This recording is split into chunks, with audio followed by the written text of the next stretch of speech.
Hi, I'm Ray Seahorn, and you are listening to Pluribus Diaries.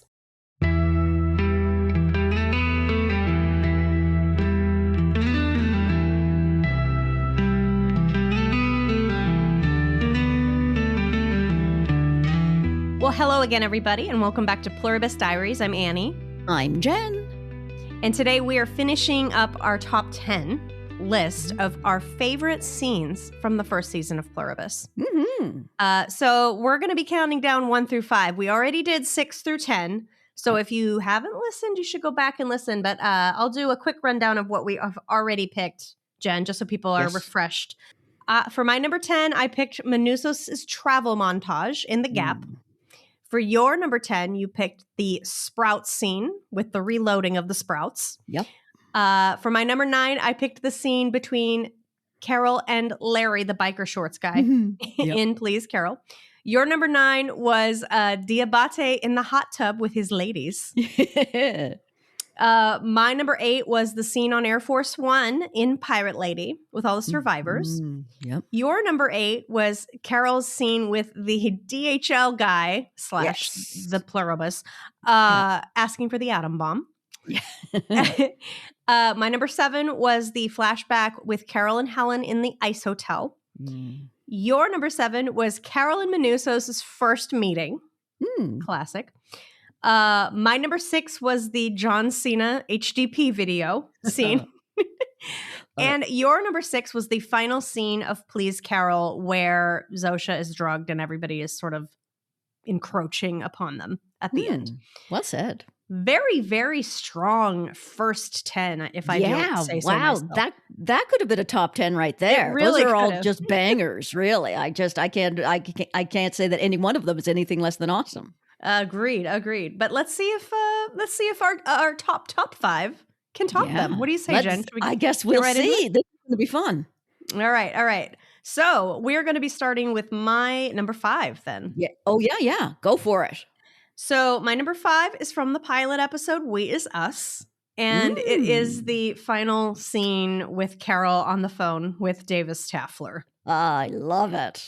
I mean, look, we mentioned this. I think you mentioned it in your favorite Carol moments. Part of it at least.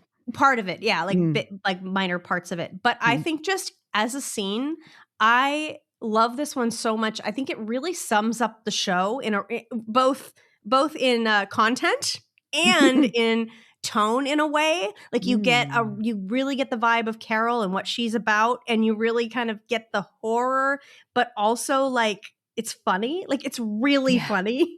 Yeah. And I just remember too kind of this being in the teaser when we were first kind of unsure what this show was about. And so it's kind of very close to my heart because of that. I just really remember thinking this is going to be awesome. And we were right. And so, yeah, I think it's got everything. It sets up the show perfectly. It gives us all these answers. By the end of the pilot, we get so many answers. And honestly, watching this like back after, several times or whatever, it's great the first time through, but the second time through, I think it's even kind of more layered when you think about Carol having gone through conversion therapy. Because the actual words to her are, we need to find out what's different so we can fix it. So you can be one of us. And with that in my mind, it's just so much more horrifying. And you can really understand what she's going through in that moment. Yeah. Like already being afraid, add that on top of it, which is just crazy. And then just their persistence and the fact that you hear Helen's voice on the recording and then there's just this sadness. And and the Chirons. We can't read minds. We are not aliens. Amazing. Just a wonderful scene.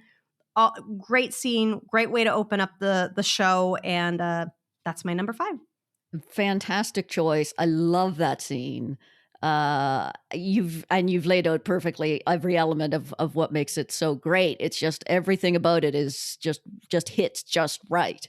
And it really is like we are diving right in that first episode. And we do learn a lot in such a fun and entertaining way. It reminds me in that sense a little bit about the John Cena video that we talked about in our last episode, where there's some exposition, but it's done in such a fun way that It's not like dull, or there never feels like, oh, they're just telling us what's going on. No, it's Right. still entertaining as hell. But we still learn a lot, which is fun. And yeah, it's hilarious. My favorite part, I think, of the whole scene is the chyrons. Those are so good. Like when the first one came up, which I think might have been "We Can't Read Minds," I was like, "Oh, look at that!" But then when it kept changing with everything they were saying, I could not stop laughing the whole time. It was such a great idea. The whole thing is just really, really cleverly conceived. Really well done and performed really well. And yeah, it does evoke a lot of awful stuff of what's going on. Like, this is horrific, but it is also hilarious at the same time. Yeah. And in true Pluribus fashion, neither of those things seems to somehow take away from the other. And so No. I don't know how they do that, but they do it. And it makes it so fascinating to watch over and over again.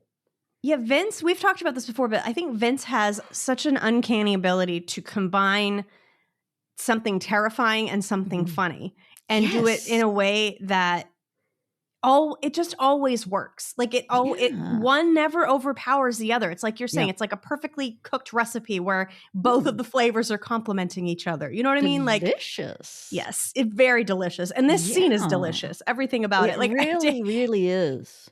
And, you know, a huge shout out also to Peter Bergman, who plays Davis Staffler. Absolutely. And as we said last episode, like all of these actors that are playing the we, the them, the us, they're all so great that I want to see more of them. But I also know we can't. Like, I know that like that's not going to happen. It doesn't work like that.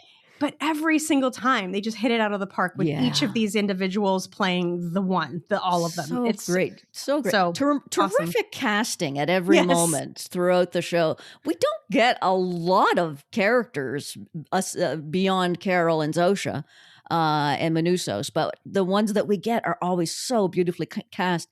And also that includes the background actors as well. They're always right at the top of their game as well. So and this is, great example. He's so good. He's just like perfect for the role.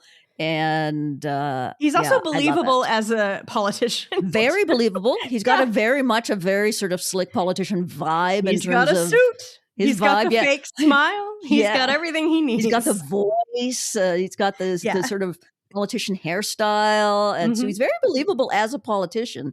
But he also, of course, has that very Hive-like persona as well. Yeah. That's the first time we actually see it. He's the first Hive member that we really talk to. So it's an important sort of role. And of course he nails it really effectively. So just a great, love it. Love that scene. So glad that you brought it into your top five and top 10. Yeah. Let's move on. What is your top 5? Your number 5. My number 5 is from The Gap. This is my second choice from The Gap, I think, just alone. I also had, DHL guy was from, I was from Grenade. This is my first one from The Gap. This is when Carol is having her second fireworks party and a fireworks shoots right by her head. Oh, it's the whole scene. The whole scene is it's not long, but it's fantastic. One of those great wordless scenes, of which there are a lot in The Gap in particular. Yeah. But actually throughout the series, there's quite a few. There's a lot of scenes that are just Carol. And Ray does such a brilliant job in all of them. And just visual. Yeah, the visuals are so great and tell a story because this is her second fireworks party for one. And it's very different from the first one. And we can see how far Carol has fallen since then. There's no sense of like fun or making the best of things. She is at her lowest. She is at rock bottom. We can just see her complete despair, really. And it's heartbreaking to watch, but it's very real and visceral. And the juxtaposition of her mood with like the jolly music and the festive fireworks, really, really effectively done as well. And the look on her face when she sees the firework directed at her, and just the thoughts you can see, Ray performing brilliantly as always. You can see the thoughts going over her face about, well, I guess this is it. And she accepts her fate. And I mean, kudos to all of the effects people. The way they pulled off the appearance of that firework flying right by her head was very effective and very dramatic, and just a very cool effect that I love watching. Very believable. And we need to see Carol at her lowest, I think, to sort of understand her behavior in the coming episodes. I agree, yeah. And this does a fantastic job of conveying that, and a fairly entertaining way of conveying it. It's a really interesting and like wow scene to watch.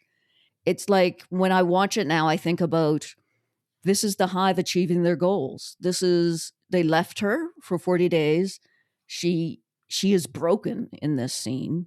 She's at her lowest. She's ready to die, not even necessarily because she's going to make the effort to die, but she's just willing to let anything happen to her at that point. She has truly no fucks left to give. Yep. Her isolation has made her like that. And at the same time, she turns around, pulls herself out of it a little bit, enough to pick up the hose and put out the fire of the host behind her. And at the time when I watched the episode, I kind of thought, oh, maybe Carol's pulling herself out of it. She's gonna get back on track, but that's not the direction she goes in. She goes in the direction that the Hive want her to go, which is, after having been at that rock bottom, yes, she pulls herself out a little bit, but only enough to ask the Hive to come back and to want to be a part of them. And really, all of that very effectively conveyed without any dialogue. And I just love watching it. I just love watching Ray's performance. And that's why it's my number 5. Well, it's perfect that that's your number 5, because that's actually my number 4. That exact scene. Oh, yay! It's perfect our first timing. It's our very first overlap. Woohoo! And yes to everything that you've said. I think, this is one of those scenes that, like, it's really haunting. It really sticks out in my memory. Like, when I think of Pluribus, this is one of the scenes that, like, just jumps to my mind. Yeah. Because, like, they really took her there, and they needed to. Like, I think they needed to take her there. Like you say, for us to sort of buy what happens next. Yes. And for us, I not only to buy it, but to understand it. Like, to justify it in a way. Like, even though we think we know Manousos is on his way. And so on our side, we're like, no, don't, Carol. Like, don't, just hold on a little longer. Yeah. But from her perspective, not knowing that, it's completely understandable. It's like just another one of those things that, like, even if we may not agree with a lot of Carol's actions, like, I think every action she takes in this series is understandable. Yeah. And I think they needed a scene like this to illustrate that. It's interesting when you say that, that the Hive, basically, this is where they wanted her to be. Because I don't necessarily know if that's true. I don't necessarily know if that's the case. But what I do know is that they told her back in Grenade, Zosha told her, if she was drowning, that they would throw her a lifesaver or a life preserver, that they wouldn't ask questions, they would just do it. Right. And that was a lie. That was a bald-faced lie, because they didn't do that. They did not do that. Great point, because she is drowning here. And she's drowning worse here than she definitely was in Grenade. Absolutely. So, and at any yet, point in the series. Right. And yet no one is there. No one is there. And we know that they're watching her. We know that Zosha is 5 fucking minutes away, because when she leaves the sign, she's there immediately. Yeah. Right away. So they know she's suffering. It's not like they can claim they don't know. Yeah. And they still do not go to help her. She could have died. She could have died, and they would have, there's no way they could have stopped it in time. Right. And the scene very specifically takes place outside. So she's not hitting rock bottom when she's sitting in front of watching the Golden Girls or something, where they may or may not see that. She is out in her cul-de-sac. In the exact spot where they saw her message the next exactly, morning. Yep. Exactly. So you know they're watching. You know that they're spot. watching. She's there. There's fucking fireworks in the sky. How can they miss that? Yep. So they knew it. There's no way they didn't know it. So I think the staging of that scene outside, to me, helps to kind of emphasize that point. Yeah, I agree. Because, I mean, they could have had her be doing that anywhere. I mean, I'm not saying that, like, it makes sense to do it anywhere else. Like, it actually makes the most sense for her to be doing it out in the cul-de-sac. That makes the most sense. Yeah. But she could have been in her backyard. She could have been in a parking lot somewhere. Yeah. Like, she has run of the city. She could literally be anywhere. Yeah, it could have been kind of fun if she was doing it at, like, City Hall or something wacky. Yeah. I think, and I mean, look, I find this interesting because I remember in our conversation about the gap in the final scene, which I know we're digressing a bit, but that's fine. That's what we're here for. Sure. When Zosha does show up and they have that, you know, embrace and the whole scene's kind of, I don't like it. But like, I think subconsciously. I just really like that noise you made just now because it perfectly encapsulated how I feel about that scene too. But sorry, go ahead. It's like, it's I don't want to retread it. It's so emotional, but like not in the way that I want to be feeling, you know, like it's just so sad and pathetic and heartbreaking and awful and all of the things that I like love to feel actually when I watch it, but I can objectively say that that's how I feel when I watch that scene. But I like that you just pointed out that the fireworks are happening in that exact same spot, maybe even subconsciously preparing us for this sort of 180, this sort of like I don't know, just the discomfort with her being there the next day. Absolutely. Where she was at her lowest. Remember what she was doing here? Yeah, exactly. Yep. Yeah, I think there is some significance to that. It certainly works. Yeah. Absolutely. But great scene. Obviously, I love that that's one. Of course, you and I, we both love angst. Everyone who listens to us knows that we just love like the depressing shit. Of course, the most depressing scene in the whole series is on our. Yeah. Love it. Hilarious. Yeah, I thought this was a slightly obscure pick. So, but I should have guessed that it would be. Yeah, we both love feeling bad, just like Carol. Exactly. So that was your number 4. So that was my number 4. So we can move on to your number 4. My number 4 then. All right, I get to go straight to mine. Mine is from the episode Got Milk. And it's specifically the crashing drone that comes to pick up Carol's garbage. I love it. I figured you would pick that. I just love that scene. Everything about it. For me, it's the funniest scene of the series in the sense that's the one that makes me laugh the most every single time that I watch it. And it's just the way they've layered it. Everything just keeps getting worse during the scene. It's not just one thing that happens. Like first it's funny with the drone can't quite pick up the garbage. It's too heavy, obviously. It's struggling. The noises it's making are great.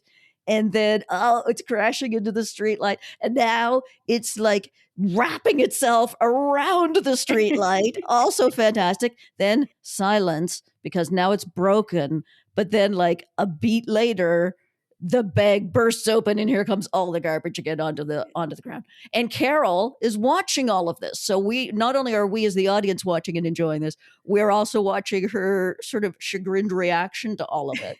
And I would call it nonplussed. Nonplussed, good word. And it's just, I just love it. It just, everything about it is so perfectly timed. The direction, the drone piloting, the editing, everything is timed beautifully.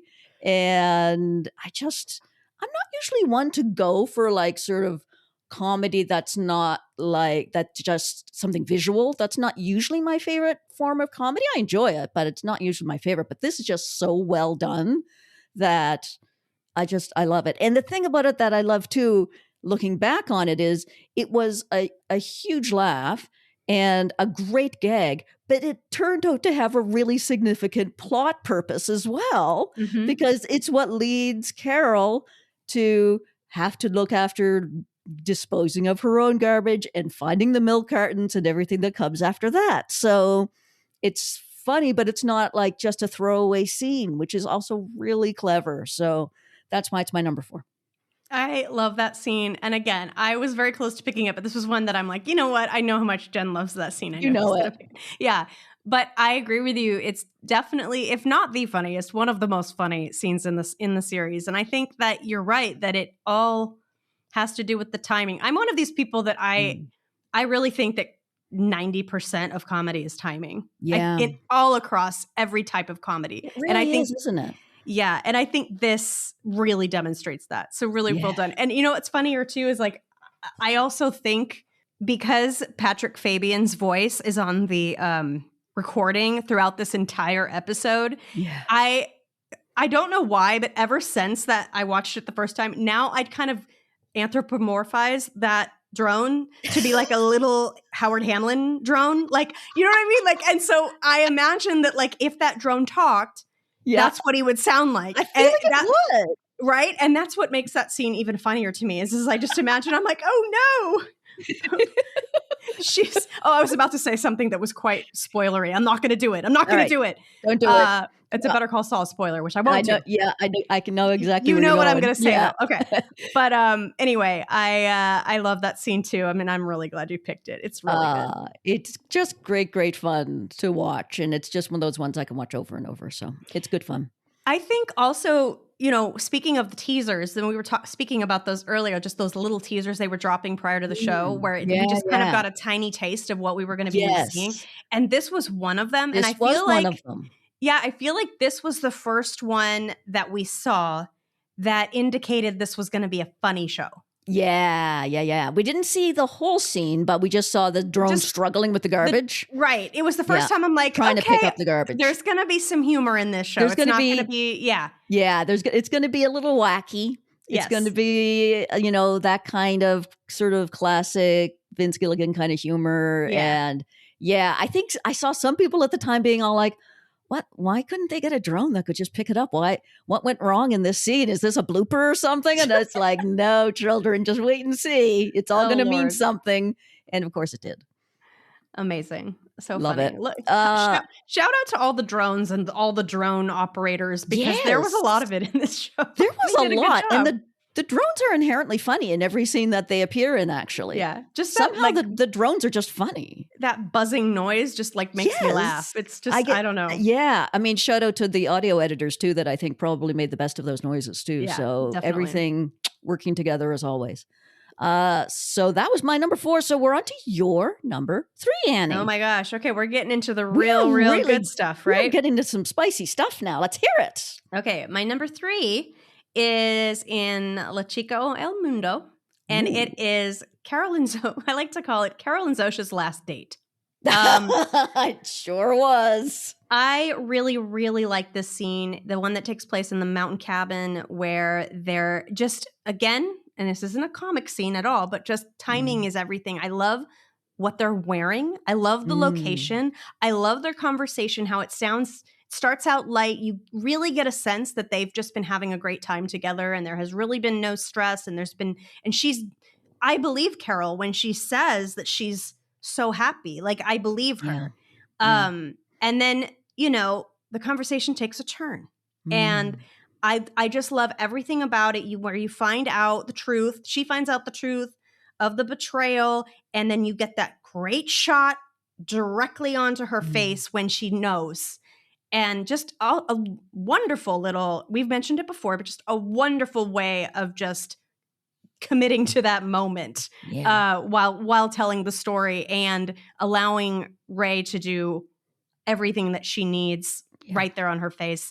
Beautiful. And the cinematography in this scene, top notch when you have that wide with Zosha like in the fireplace with the flames in her red sweater. Love it. Love it.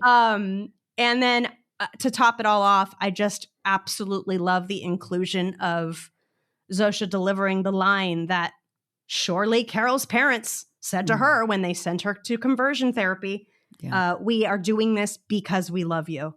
Yeah. And when you see Carol's reaction to that, she doesn't have to say it. You know exactly what she's thinking. And it's beautifully acted by both Ray Seahorn and Carolina Vidra. Wonderful, wonderful scene.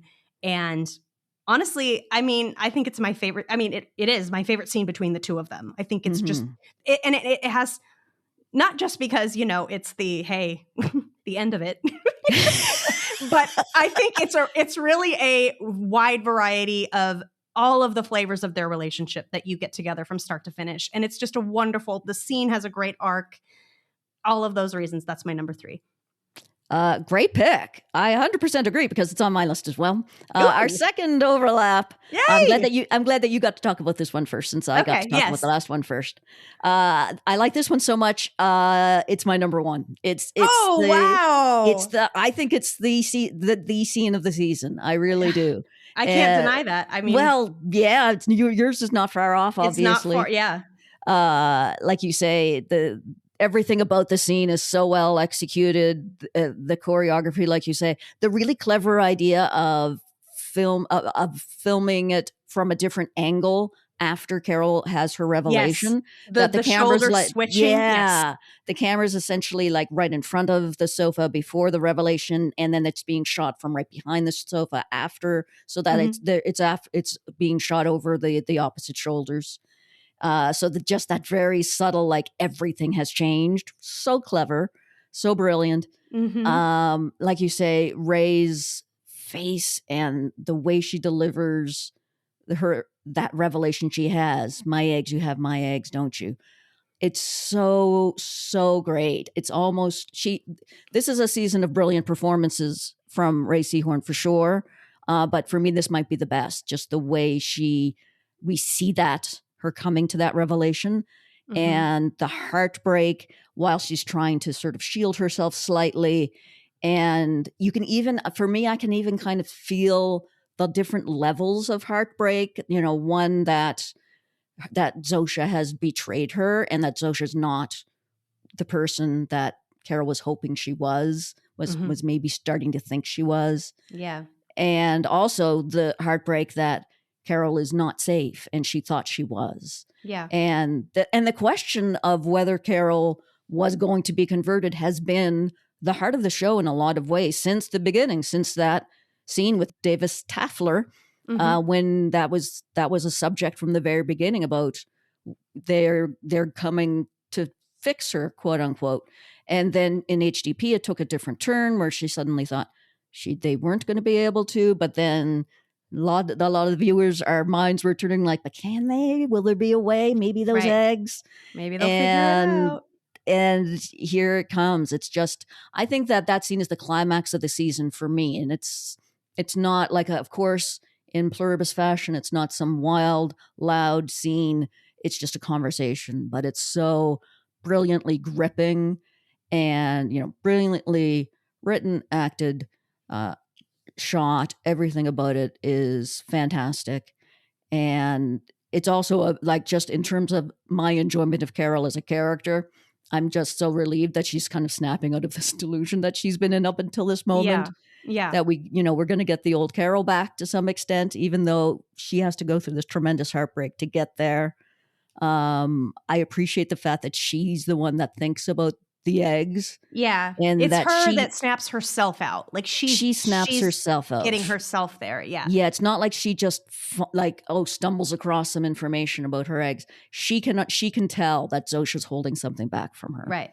Yep. She knows her well enough by now and knows the hive well enough by now to know when they're sort of talking around something, when they're being lawyerly, and she figures that out and she presses. And as soon as she makes that realization, it just snaps her out of that sort of wishful delusion that she was in, that maybe she could have a happy life and maybe she and Zosha could be together. And this reminds her that can't be. And it's devastating for her because she was holding on to that. That was her life preserver at that point, but it just was a faulty one. And it's brilliant. I love everything about it. And I think that it's a peak moment in season 1. So that's why I put it at my number 1. So obviously I agree very wholeheartedly with your number 3.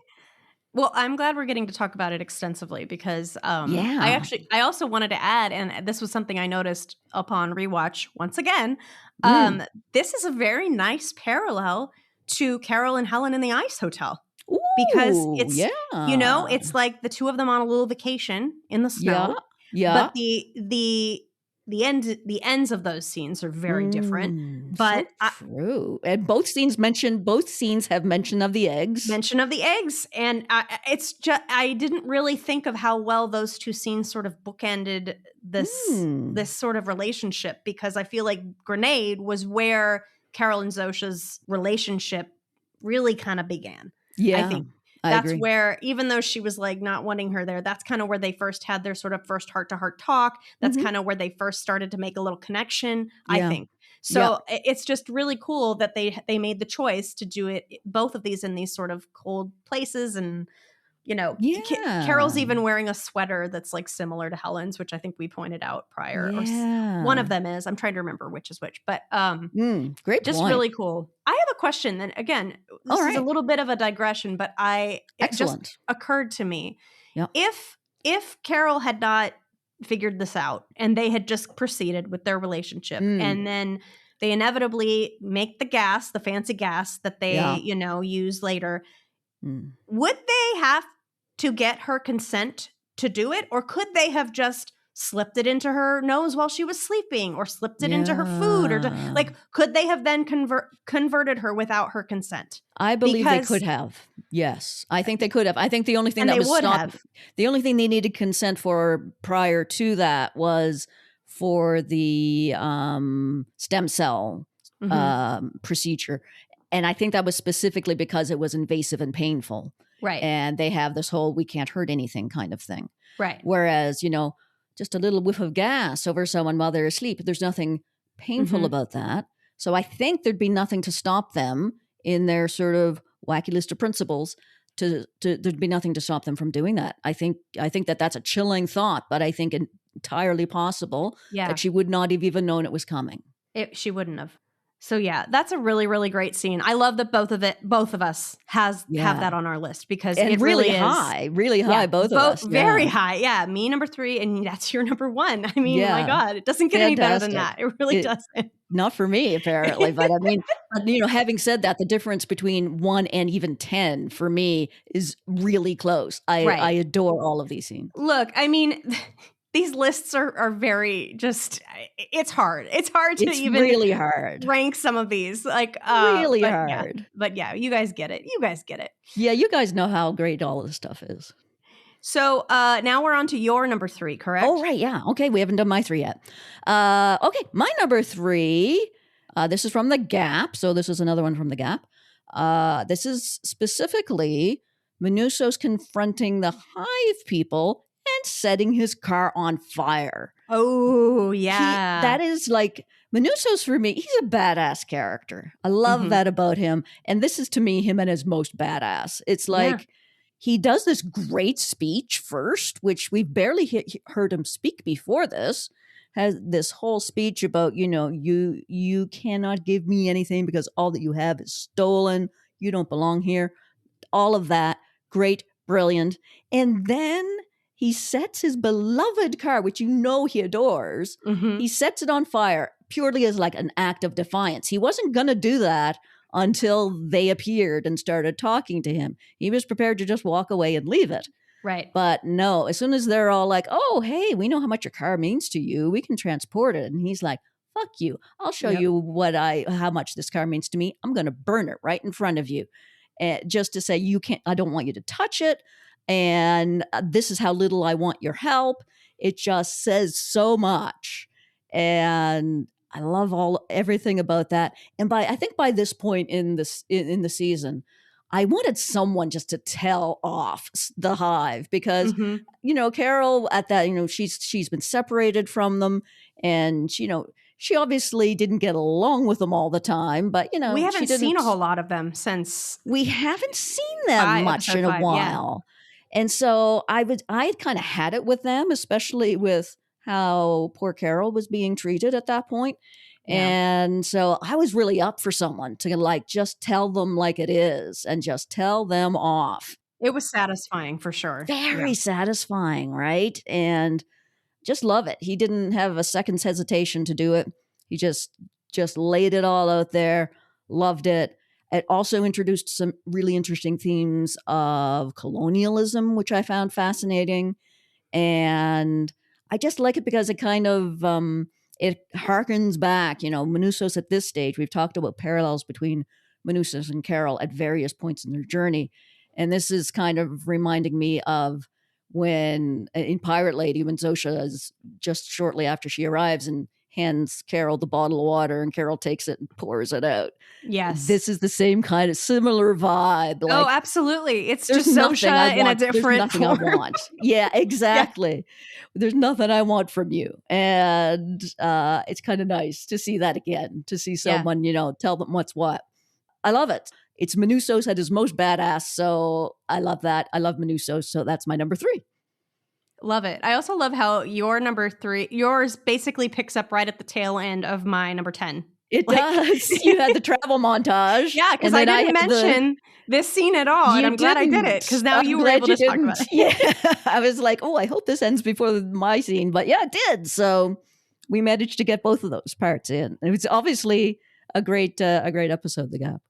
It's funny that you mentioned that too, about like how the guys that are like following him are basically just like little Zoshas in other form, or how we kind of brought that up. Even the car that the guy's driving when he offers him the water, it's a little blue truck. It is. Yep, That's right. Yeah, because blue kind of represents the hive in many ways, doesn't it? Yeah. I just thought that was funny, that just the attention to detail, that like even you always see that little blue car, that Zosha's popping up, and then here comes this little blue truck. Yeah. And of course, Manusos's car is yellow, like Helen's jacket in We Is Us. Oh, almost God, the same shade, I think. Yeah. I get chills. Like, I just love the little details like that. My God. So much. So good. But I also was going to comment on you.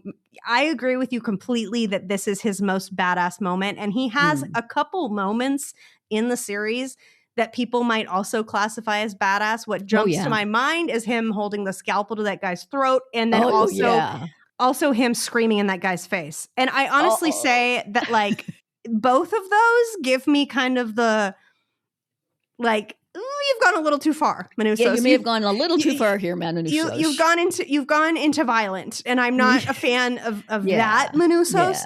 So I think that this one is like, okay, there's no violence. There's really no aggression whatsoever. No, there isn't. He's very calm. He's basically just presenting his case, and he's being very clear and very badass. And so absolutely, I like this Manusos a lot.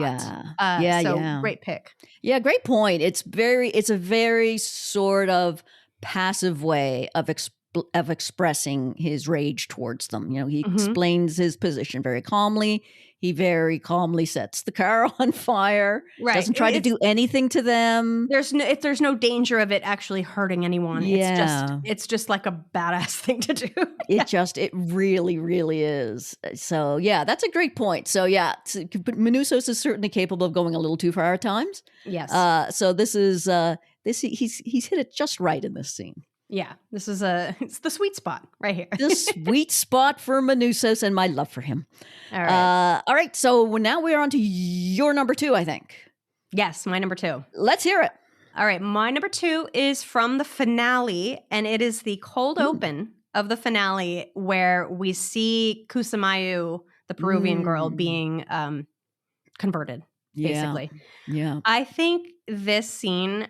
I mean, look, the only thing that makes this scene not my favorite scene of the whole show is the fact that there's no racy horn in it. That's literally the only reason. Fair. Because everything about it is perfect. And it's like, it's lovely and calm. And we start with this beautiful music and the blue sky and everything's great and everything. Okay, she's a little nervous, but what's okay?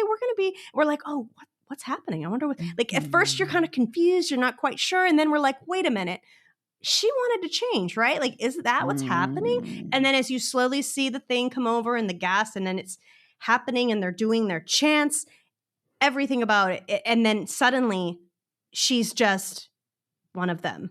And it's so creepy. It's honestly, and look, people have disagreed. People have disagreed with us on this very podcast when I say that I think that this is very, very clearly illustrating that this is not a good thing. Guys, this is not a good thing. I heard, again, I'm going to repeat it again. I saw on some forum somewhere, some wonderful person said it in a way that really gave me the chills, that it's like, that's not Kusamayu smiling because she joined the hive. That's the hive smiling because they got one more. Wow. Oh, chills. Like, yeah, Yeah. that's not her. She like what? It's not. It's established within the show. That is not Right. Kusumayo anymore. It's a No. question. You can question, what exactly she, as in her body, is feeling at that moment. But there's no question, really. She's the hive. Her culture is dead, completely dead. Yes. They walk away. They drop everything. Walk away. We have eliminated completely eliminated this culture. And then to top it all off, the little baby goat running after her and crying. Goat. Yeah. What I also love about this scene is that it's just such a perfect parallel to the end of the scene that we just discussed with Carol and Zosha. More specifically, when Carol goes back home and Zosha leaves her in the helicopter, and just you see her flip her headset up. Don't need that anymore. Off, back to wherever she's going, and Carol's watching her longingly. Zosha's gone. Yeah. It's such a great way, I think, of illustrating what we're going to see without us realizing, hey, this is what we're going to see. Yeah, love that Sad illustration. Goat. Sad goat, sad Jenn. It was, really, really well said. It came very, very close to being on my list, so I'm very glad that you included it in yours because it is a really important scene. And the putting it there as the cold open of the finale just illustrates how significant it is. I'm so glad that they included that scene. And I'm so glad that they wrote and included this scene at the start of the finale because it really sets up the finale for the things that are going to happen later. As you said, sort of it illustrates that sort of abandonment of Carol at the end. But it also does such a fantastic job of just reminding the audience who may not have been paying quite as detailed attention every week the way you and I were, Annie. And it's a nice reminder to everyone about this is how it works.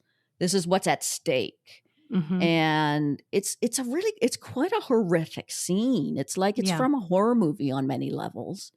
And under this bright sunshine and brilliantly conceived and brilliantly realized. And especially the loss of the culture is a really interesting point as well. The way it's so devastating to watch. And of course, the baby goat breaks my heart every time. Baby goats always do. Yeah. And I'm really glad that you included it because it is a really great key moment. And I agree, it probably would have made my list if somehow we could have gotten Ray Seahorn there. But as it was, really great. Everyone in it is fantastic. And I think it's a beautiful scene right up until we lose Kusumayo for good. And she was a great character. I loved her. I loved that girl. I loved her. And sad. What makes it even sadder is that she was the most susceptible of all of them. Although I'd argue that a lot of the other ones I think could easily have probably been convinced as well. But she's the one that we remember actually voicing a desire to join. Yeah. That she as soon as they had that cocktail ready, she was going to line up. She was done. She was ready. Yeah. And the idea was that, or what makes it even more sad, I think what makes it even more sad is that she is so young. And so young. And she's not the youngest survivor. I mean, there's an 8-year-old, right? We haven't met yet. So it's that's right. She's not the youngest, but she's definitely one of the youngest, and obviously not quite in possession of all of the capabilities to think of all the things that are at stake and all the things that she's giving up. She's obviously very much influenced by her family and her village. Yeah. And was it her aunt and her cousin that came with her to the meeting in Pirate Lady, and we see them again here. She obviously is, they're everything to her, and it's scary to me how they're just kind of acting. I think everyone is acting in this scene right up until the conversion occurs. And everyone's pretending like everything is fine, everything is normal. We're just doing everything in the village the way we always have. And the implication is that they always will. I think Kusumayo is imagining that this is how life will go on. And there's no informed consent on her part about what's going to happen after this. I really don't think there is. But of course, as soon as it does, she's immediately on board because she's not there anymore. Right. Absolutely. Tough to watch, but really a really important scene. Yeah, totally, totally. And I do like that this is here also because we know that we're not going to see Carol getting converted. I mean, the moment that We are happens, not. I don't know what we do with the show anymore when that happens. I mean, look, That would I'm be sure, weird. I am sure they could think of something, right? I have no doubt that Vince could think of something. But if we want our show to continue the way it is, I mean, realistically, Carol's not getting converted. So Yeah. this is a great way for us to see exactly what that entails. Yeah. As you say, exactly what's at stake, and without it having to happen to our main character. Yes. And in a really just devastatingly beautiful way. So that Really? is my number 2. Almost my number 1, but my number 2. Oh, yeah. Well chosen. Yeah. Great choice. Great choice. All right, my number 2. Yeah, let's hear it. This will be my last choice since we've discussed my number 1 already. But that's fine by me because my number 2 could have been my number 1. I love it that much. Can I guess? Oh yeah, please do. This might be fun because I don't know, but I have a guess. Now you know which ones I've included so far, so Right. you know which ones I've gone through. So if there was something you thought that should be on my top 10, perhaps that I haven't talked about yet, you might guess. Okay. So, all right, is it from the episode Please Carol? It's not, but let me just say you're close in terms of the season. In terms of the season? In terms of, which episodes are around Please Carol. Oh, I thought you meant, I'm like, girl, there's only one season. What do you mean? Close in terms of the season. I got the right season. Congratulations, Annie. This was also in season 1. No, yes. In terms of the position within the season. Okay, well then I'm do you wrong. Want to guess again, or do you want me to give you a hint? If it's not the one that I'm thinking of, you go ahead. Yeah, now I want to hear later on. After we do our honorable mentions, I'm going to hear what you thought. You ask, and I'll tell you. Yeah, because it might wind up being my honorable. Maybe it'll be your honorable mention. You're right. Yeah. Okay, go ahead. Okay, this is from the episode Grenade. This is my 3rd choice from Grenade in my top 10, which I feel more than makes up for my oversight of not having anything from Grenade in our top 10 Carol episode, which neither of us did. So I feel like I more than made up for it this time around.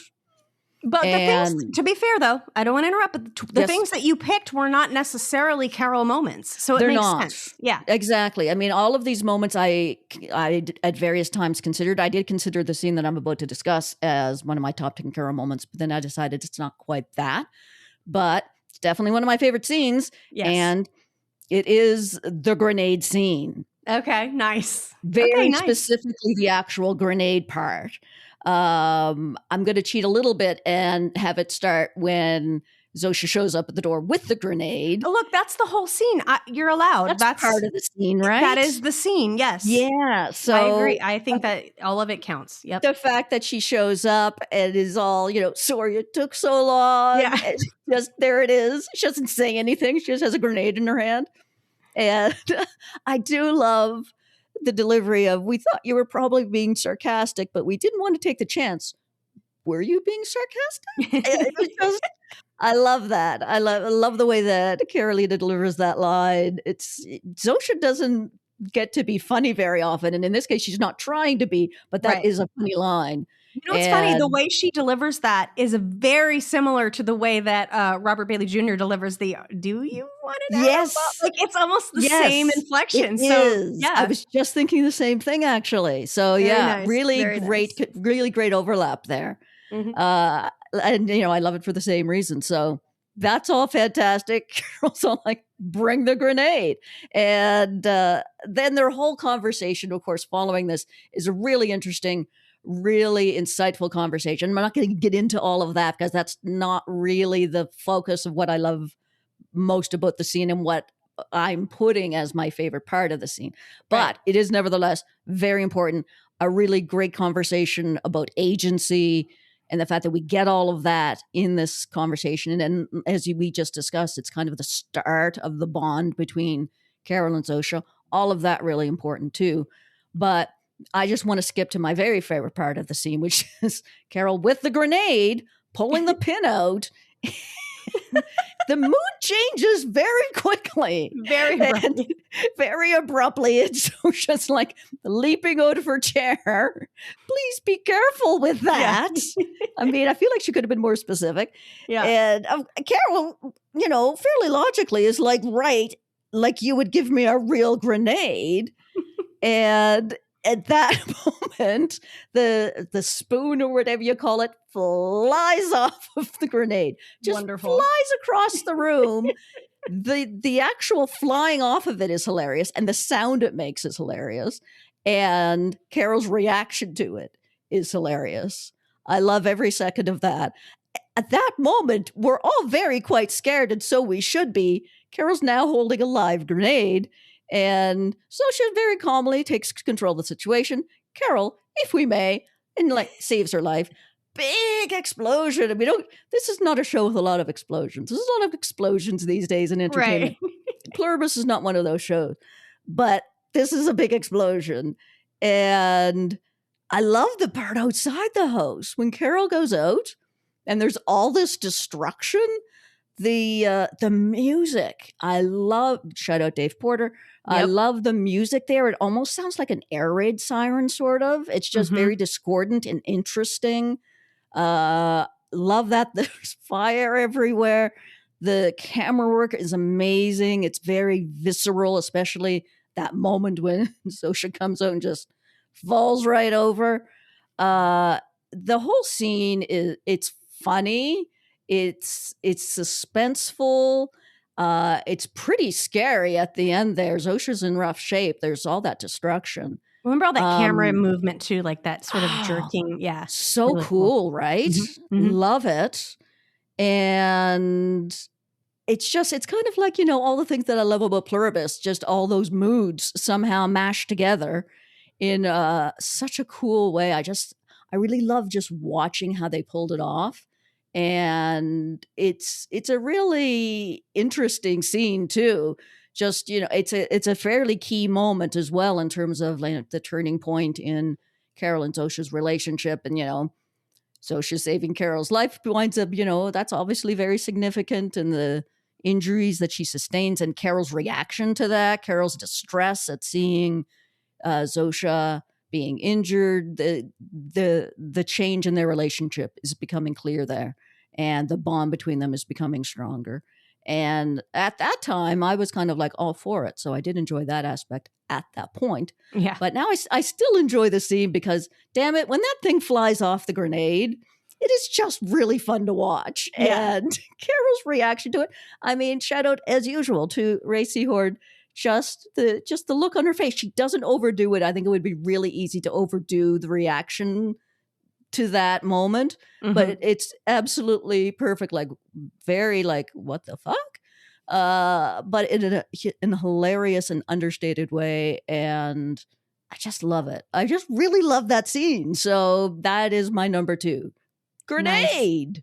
I love it. I love it. I know how much you love that episode. It's very close to your heart. So it is. But I mean, this wasn't the one I thought you were going to pick. So we'll say, right. well, I'll hold it under my hat and I'll bring it up a little later. We'll see if you mention it. I'm curious to see. Yeah, let's talk about it later. But yeah, also shout out to whoever's in charge of continuity for having Zosha's back be scarred from the grenade in the later scenes. Yeah. Like just a really nice little touch, nice detail. I love the way they have all of those kind of consistencies, like, with Carol's Band-Aid on for several episodes and things like that. And the injuries that she sustains in this as well, that she carries through to the next episode. So yeah, I appreciate the attention to detail. For sure. For sure. What a good one. I love it. Great scene. I mean, I think the grenade, you know what else too? I feel like you were mentioning, because we didn't really know what was on each other's lists, but you did mention that you had a couple where she was looking directly into the camera. Yeah. And so was this one of the ones? This was one of them. Yeah, because she does look directly into the camera in this one. I'm like, I wonder how many scenes she actually does that or close to that, because I feel like there's quite a few. And they're always really banger scenes too, sort of key interesting moments. So they don't just do it all the time. Right. So yeah, I mean, and she also has that beautiful sort of memory about, she's thinking about Helen Yes. without saying she's thinking about Helen, and Zosha kind of calls it out, and oh God, that gets me too. Oh, Yeah. so beautiful. Really nice Oh, it's scene. too beautiful. I can't stand it. So it's great. I feel like it would be really interesting to hold this scene up right next to the scene in Le Chico El Mundo where she's coming to the realization that Zosha loves Manusos the same as her. Like, because it's in the same location. She's standing up and Zosha's sitting. Like, That's it's right. and the scenes kind of, once again, they kind of parallel each other. Like, I think it's really, God, just so carefully, again, bravo. Everything's just so carefully thought. Point. I love that. I'm going to watch those scenes back to back and kind of enjoy those parallels. I love that. I'm glad you mentioned it. Great This point. is what comes of just being psychotic, I guess. And I don't know. I thought you were just going to say from rewatching the series, which it also does, but also being a little slightly bit obsessed, just a little tiny bit obsessed. Yeah. In a good way, though. Yeah. Obsessed, but in a good way. The scene, the DHL scene later in this episode is another one where she looks directly into the camera and she kind of leans in when she's like, you can say no. Yeah. That would be sane. Yeah. That would be the sane thing to do. Yeah. Yeah. Really God, cool. Yeah. Yeah. I mean, I wound up with 2 consecutive scenes in my top 10. This one and the DHL guy conversation. They're right after each other. Yeah. And so clearly for me, that's just a banger period. That whole part of that episode, the whole last quarter or so of Grenade is just like it's just all awesome to me. Well, in total we had 5 from Grenade, which nice. You had 2 as well, right? Well, I had 1, but you had 1. Wait, I had 3. We had 4, so we had 4. 4. Nice. Still, hey, that's a nice chunk.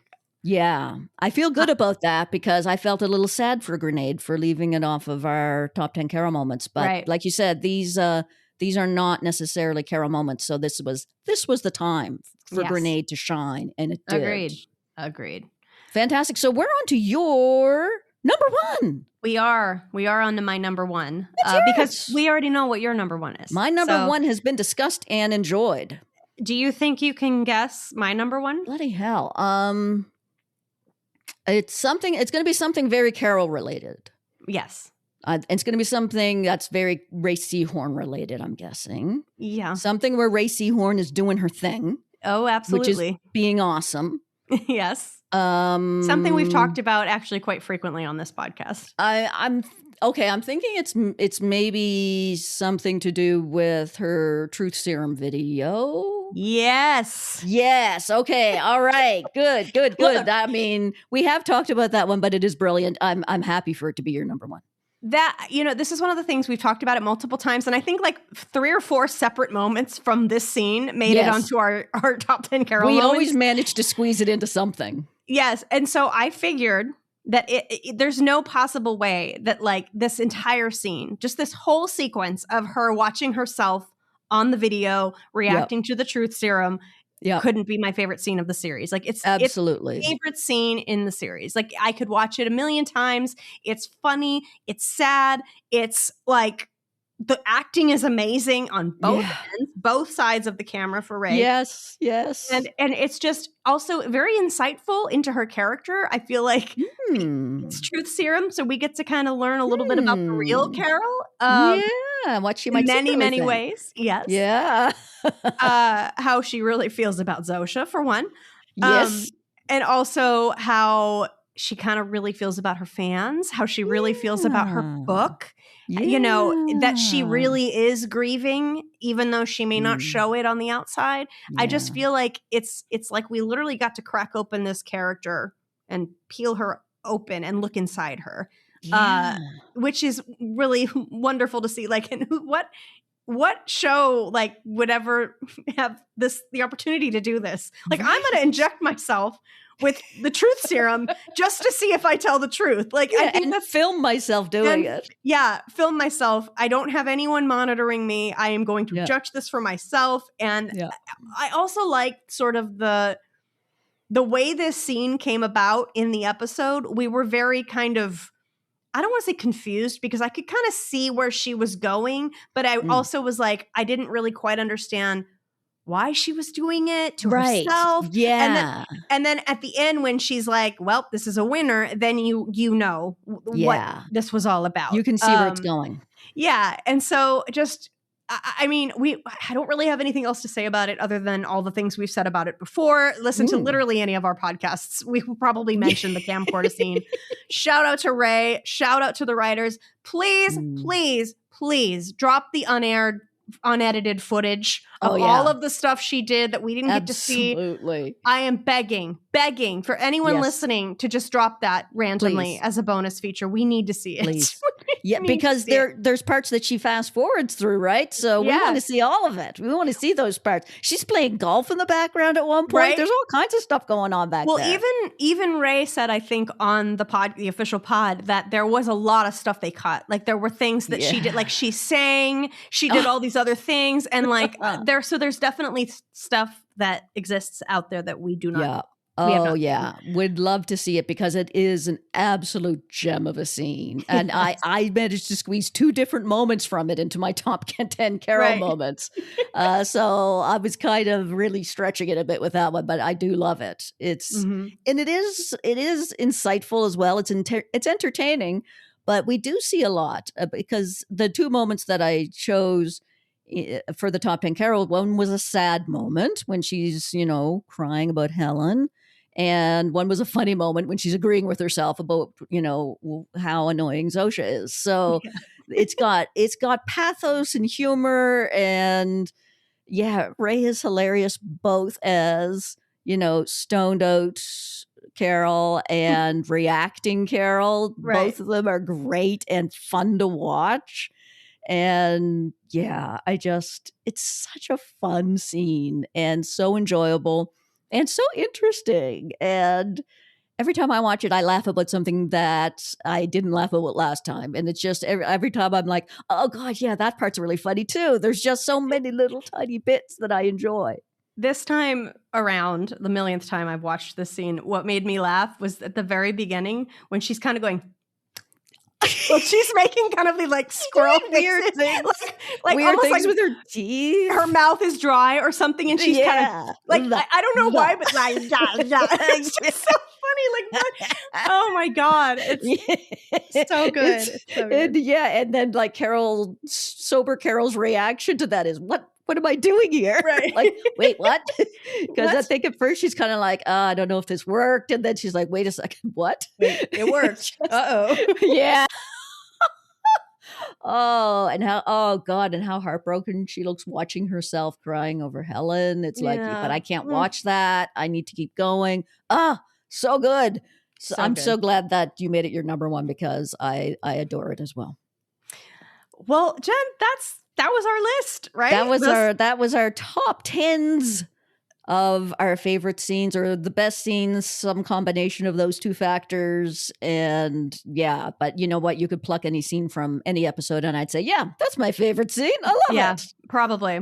There's not a lot I don't love. Do we have some honorable mentions? We do have some honorable mentions. Yeah. Okay. Would you like to go first with your honorable mention? Sure. Do you want me to go first? Mine's kind of boring, so I'll go first. All right. Mine's boring because it's something that I've talked about ad nauseum, but I just didn't want to have to include it again. But I have to mention it. So that's why. Fair enough. I get you. It is the sequence from Got Milk where Carol collects the pavers and builds Helen's grave. Oh, yeah. Another musical montage. But you all have heard me talk about it before. I just love it. It's beautiful. And that's my honorable mention scene. I don't need to go on and on, but that's my honorable mention. It's a beautiful scene. It's well deserved to get an honorable mention. My honorable mention is definitely a cheat. I've basically, my honorable mention is like a type of scene, a category of scene, a grouping of scenes, if you will. Okay. And many of which I have discussed and you have discussed before. I wasn't sure whether to include some of these in my top 10 or not. But in the end, I thought, you know what? I'm going to go high concept and include them as a group in my honorable mention. And the group is, I call them a screen within a screen. So it's a scene where we, the audience, are watching something happening within the scene that involves the characters watching a screen. So like the Davis Taffler scene, Exactly. the John Cena scene, like Yup. the camcorder scene, The all of camcorder these scene. are combined into one. Carol's All right. videos to the survivors, Yes. and Manuso's watching that. Good luck and Godspeed. Good luck and Godspeed. I adore those scenes too. Her in the freezer. In the freezer, exactly, with the camcorder. You got it. I think that's all of them. They're those scenes, for some reason, all just really click with me. And I don't know if it's a coincidence or if just Vince and his writers are just really good at using that conceit or that sort of technique in such a really interesting way. But for some reason, again, I found myself saying, God, I love this scene. And I find them all for some reason to be like the most rewatchable scenes. Those as a group are the scenes that I think I've rewatched the most for some reason. Yeah. Because what's happening on the screen is interesting. And then the character's reaction to that is interesting. And it's always really well done for some reason. And they always pull it off so effectively. So that's my honorable mention, is that group of scenes. That is okay. That is a cheat, but I'll allow it because it is wacky and off the wall, and that's what we're allowed to do for our honorable mentions. I'm so happy. I'm so happy. I thought, geez, I don't know. I should really. I think I'm pushing it a bit with this. So I'm glad that you accepted. Because we were going to have you see what, like the one that I guessed for you, that I was actually so sure that it was going to be on your list that I didn't include it on mine. And what was that? Well, why don't we just say that this is another honorable mention for me, because Let's do it. I so assumed that you were going to say Since I didn't include it, you get a bonus. Okay, so this is from the episode Please Carol, and it's the scene in the hospital with Zosha when Carol is telling her about Freedom Falls. Oh, yeah. That one came so close to being on my list, and I broke my heart to wind up leaving it off. I'm really glad we get to talk about it. Yeah, I think, and I mean, you mentioned it, I think, as one of your favorite Carol moments, right? Don't think it wasn't actually on my list, but we did discuss it. Was it your husband's favorite? Didn't you ask him? It was Sandy's favorite, actually. Yeah, okay. And one of our listeners listed it as, a couple of our listeners, I think, listed it as one of their favorites. So we talked about it then as well. I think it might be the first time in the series, it's like a little bit of a turning point in that way, where I think you really get an insight into why Carol is the way she is. Yes. And it doesn't take much. All she needs to say is, Camp fucking Freedom Falls. And you know what's happening. You know what has occurred to her in her past. You know what she's had to go through. Yeah. And suddenly, and I'm not saying that like her behavior needs to be explained or justified. I'm not saying that at all, because Carol is who she is and we love her for it. But you do understand a great deal of her defensiveness and her prickliness and her lack of trust and all of these sort of, personality traits that we've seen displayed so far. And, Zosha, to her credit, tries to, understand and sympathize and say, well, that's not an issue with us. Like we accept everybody. But Carol then rightly turns it around and say, well, you're not accepting me. Like you're literally trying to change me, Yeah, you're not accepting me. Right. And so I think like the Carol Zosha scene in the cabin, I think this is another huge important scene between the two of them that really, really is one of the hearts of the show. Like the heart of the matter is of holding on to your individuality, holding on to what makes you special, what makes you, what makes you feel safe and feel comfortable and feel like yourself. Is why that's so important. And why it's so important specifically to Carol. And so, I think that scene is beautiful and wonderful. And it's a relatively short scene, but it's just so important. So important, beautifully written and enacted. And when I was putting together my top 10, I was just like in such distress at times, because I'm like, I know I'm leaving off so many great scenes. And so, and that was one of them. So I'm really glad that you snuck it in there, because that is a very important scene. And I think there is like a direct line between that scene and the scene between Zosha and Carol in the cabin I think there's definite echoes of Camp Freedom Falls in Carol's reaction to what Zosha's been doing. It makes me wonder if her parents are alive, Carol's parents are alive, if they're in there somewhere. Yeah. Oh, good question. You know, Good because question. they do mention the fact that they know she's never forgiven her mother, which Yeah. makes me think that her mother's in there somewhere. Yeah, because how else would they know that, right? I mean, I Right. suppose maybe Helen I mean, told them, but yeah, it's maybe entirely Helen, but possible. yeah, but then it makes me wonder too of how much of that is her parents hearing that and just basically nothing. Like, obviously, it's Yeah. not getting through to the hive. It's not going to get through Yeah. to the hive. But then using those words Yeah. on her Honestly. later, like, Yes. again, it just goes to the lack of, you know, emotional intelligence, the lack of Honestly. awareness. They These are they the don't get worst it. words you could say to her. Yes. Like, just think about it. And it's so simple. Yeah. It's so simple and obvious that it immediately clicks for the viewer. So how Yes. could it have not clicked for billions of people? Like, Honestly. it's crazy to me. Yeah. But I When love it. But I love it. Like, not crazy in a Oh, bad way. yeah. Like, I think it's just Crazy in an perfect. interesting way. Yeah. Yeah. I remember that when that Camp Freedom Falls scene happened. At the time, I was like smacking myself in the forehead thinking, why didn't I think of this before? Right. That Carol might have had this experience. And it made total sense. And it made, it put everything that she was going through in a different light and made everything she was doing very understandable. And yeah, the fact that Zosha, she's very sympathetic in that scene and seems to understand. But then, by the time we get to the cabin, Zosha's just, there's a lack of sort of understanding and almost like a disrespect of the trauma that Carol has endured.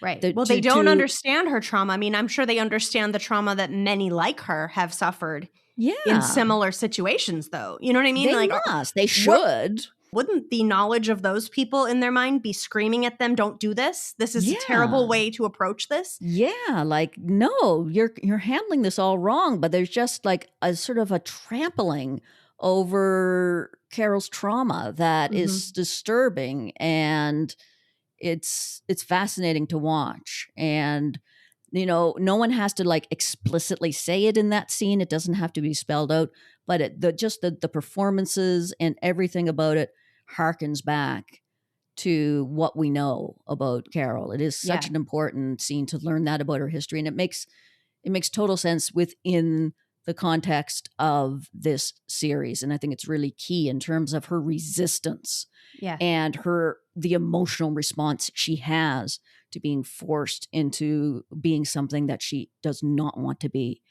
And it's not that we need an explanation for, Carol's cranky and this is why she's cranky. People can be cranky. There's absolutely nothing wrong with that. But it explains why she's so vehement in her resistance and why it matters so much to her. And I'm glad you brought it up so we had a chance to talk about it, because it is such a good scene. And you know what else is another thing? When the more I watch the series, the more I pick up on little bits and pieces of Carol's past that might be triggers for her, like traumatic triggers of her past trauma. Because I mean, when we mentioned before her reaction on Pirate Lady when she wakes up and to all these people on top of her and starts to freak out like that. I now look at that as just a total fight response, like from a trauma standpoint. And then also another one that stuck out to me recently was the fact when Larry keeps saying wonderful, wonderful, and she goes, stop saying wonderful. It's just a tiny moment, and I'm just maybe coming up with this on my own, but it does strike me as the kind of thing that people would be trying to tell her at that sort of camp. Like, this is such a wonderful thing you're doing, or what, like that word would be particularly upsetting for her to hear. Makes total sense. Yeah. Because she does kind of react to that. And she, when she's talking to Zoe, she talks about, and those people were all smiley as well. Yeah. And they were the worst people ever. Yeah. Yeah. I have a feeling that Larry definitely reminded her a lot of those people. And everything's wonderful. And it really just puts everything in a different light and kind of a heartbreaking light. And it just takes things to a new level of understanding and interest, and just another layer to Carol's story that it's not just there to make her, oh, look, she has trauma. She's an interesting character. It informs everything that's happening to her and her reaction to it. So it was a very interesting thing to add. It made total sense with her history and very believable, very accurate to things that go on. Mm-hmm. And something that is not an uncommon experience, and something that a trauma that a lot of people would be able to relate to. And I think that it makes a lot of sense to use it and to have it as part of her character in this show. It fuels, I think, a lot of her motivations.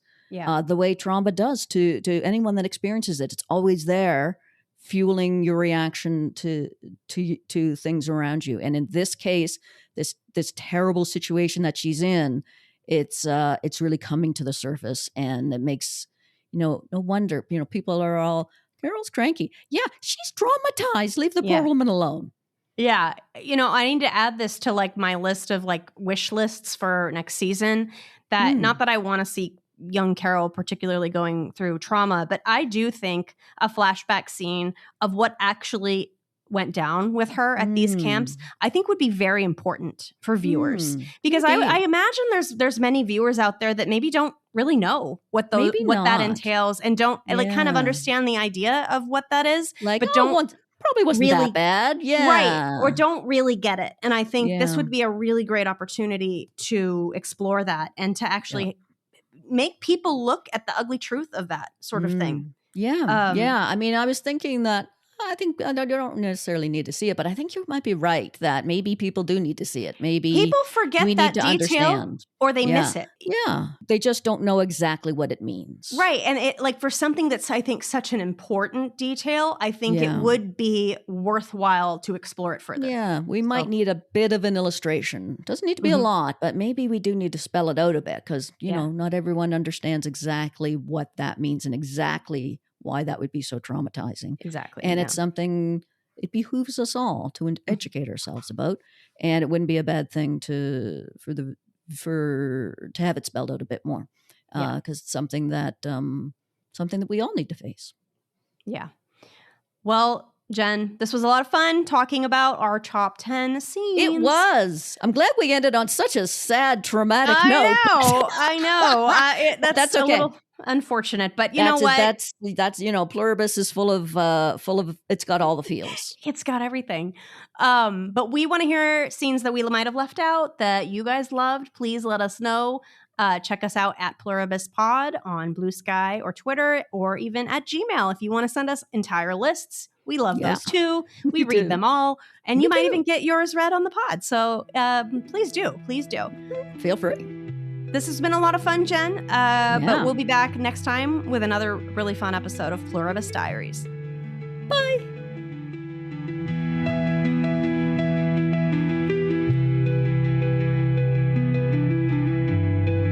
Hang on just a second. Sorry. Come here, buddy. Go ahead.